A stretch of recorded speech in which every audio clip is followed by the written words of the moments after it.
Au nom du Père, du Fils et du Saint-Esprit, un seul Dieu, Amen. Chers frères et sœurs, en ce saint jour, le dimanche des Rameaux, permettez-moi d'aborder le thème suivant, le Christ, un roi étrange. Il était un roi étrange depuis sa naissance, sa crucifixion et son entrée triomphale à Jérusalem. Comme introduction, il n'a pas refusé la royauté, le fait d'être roi d'une façon générale, mais il a refusé le royaume mondain, et c'est pour cela qu'il est un roi étrange. Le royaume du Christ est un royaume qui n'a pas de commencement et qui n'a pas de fin. Il est mentionné dans le livre de l'Apocalypse, chapitre 19, qu'il est le roi des rois et le seigneur des seigneurs. D'abord, il est roi depuis sa naissance. Les rois mages, quand ils sont arrivés, ils ont posé la question suivante: où est le roi des Juifs concernant Jésus? Et ils lui offrirent d'abord en présent de l'or, car il est roi. Et dans l'annonciation de l'archange Gabriel à la Sainte Vierge Marie, dans l'évangile selon saint Luc chapitre 1, l'archange Gabriel dit à Marie: et le Seigneur Dieu lui donnera le trône de David, son père. Il régnera sur la maison de Jacob éternellement, et son règne n'aura point de fin.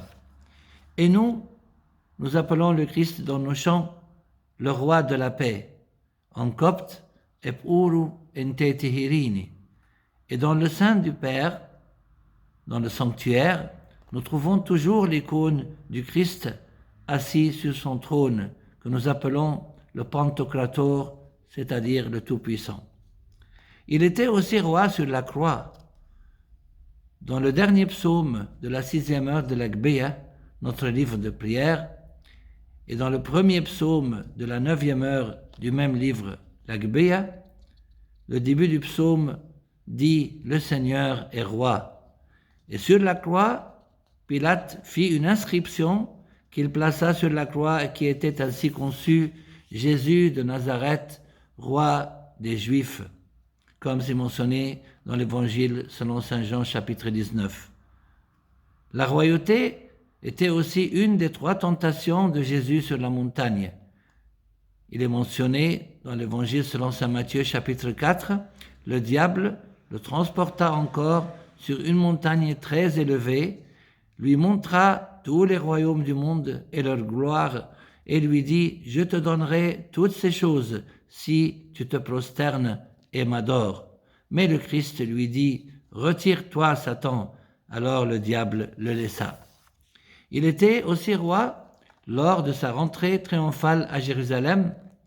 Dans l'Évangile selon saint Marc chapitre 11, il est mentionné: béni soit le règne qui vient, le règne de David notre Père. Et dans l'Évangile selon saint Luc chapitre 19, béni soit le roi qui vient au nom du Seigneur. Donc, certainement il est roi, mais il est un roi étrange. Il n'avait pas de place à la maison, ni une place sur laquelle il pourrait poser sa tête. Le peuple juif voulait un roi du style de Samson ou de Gédéon pour les sauver de l'autorité romaine. Mais il leur a dit: mon royaume n'est pas de ce monde. Donc le Christ règne, mais sur la croix. La croix est son nouveau trône qu'il a choisi. Tous les rois de la terre et de ce monde ont célébré leur intronisation d'une manière glorieuse. Mais l'intronisation du Christ sur la croix était une fête d'un autre genre. Son trône était sa croix sur laquelle il était suspendu, avec des clous, une couronne d'épines et une lance. Et même avant sa crucifixion, il a reçu 39 coups de fouet. On a craché sur son visage et on s'est moqué de lui. Il est tombé plusieurs fois sous la croix. Il a saigné énormément avant et pendant sa crucifixion. Il avait aussi beaucoup de difficultés de respiration lors de sa crucifixion, accompagnée de la moquerie des passagers, des archiprêtres et des 2 larrons au tout début. Comme conclusion, chers frères et sœurs, nous sommes venus aujourd'hui Seigneur, pour te couronner un roi étrange sur un peuple étrange. Dans l'évangile de Saint Jean, chapitre 17, le Christ a dit à son Père à propos de ses disciples, « Parce qu'ils ne sont pas du monde, comme moi je ne suis pas du monde. » Nous sommes fiers d'avoir un roi plus grand que César. Il a un royaume, mais son royaume n'est pas de ce monde. Il a comme trône la croix. Seigneur Jésus, nous serons toujours fiers de ton trône et de ton royaume et de ton entrée triomphale et royale à Jérusalem pour nous sauver. Toi, le roi étrange, à qui t'est due toute gloire éternellement. Amen.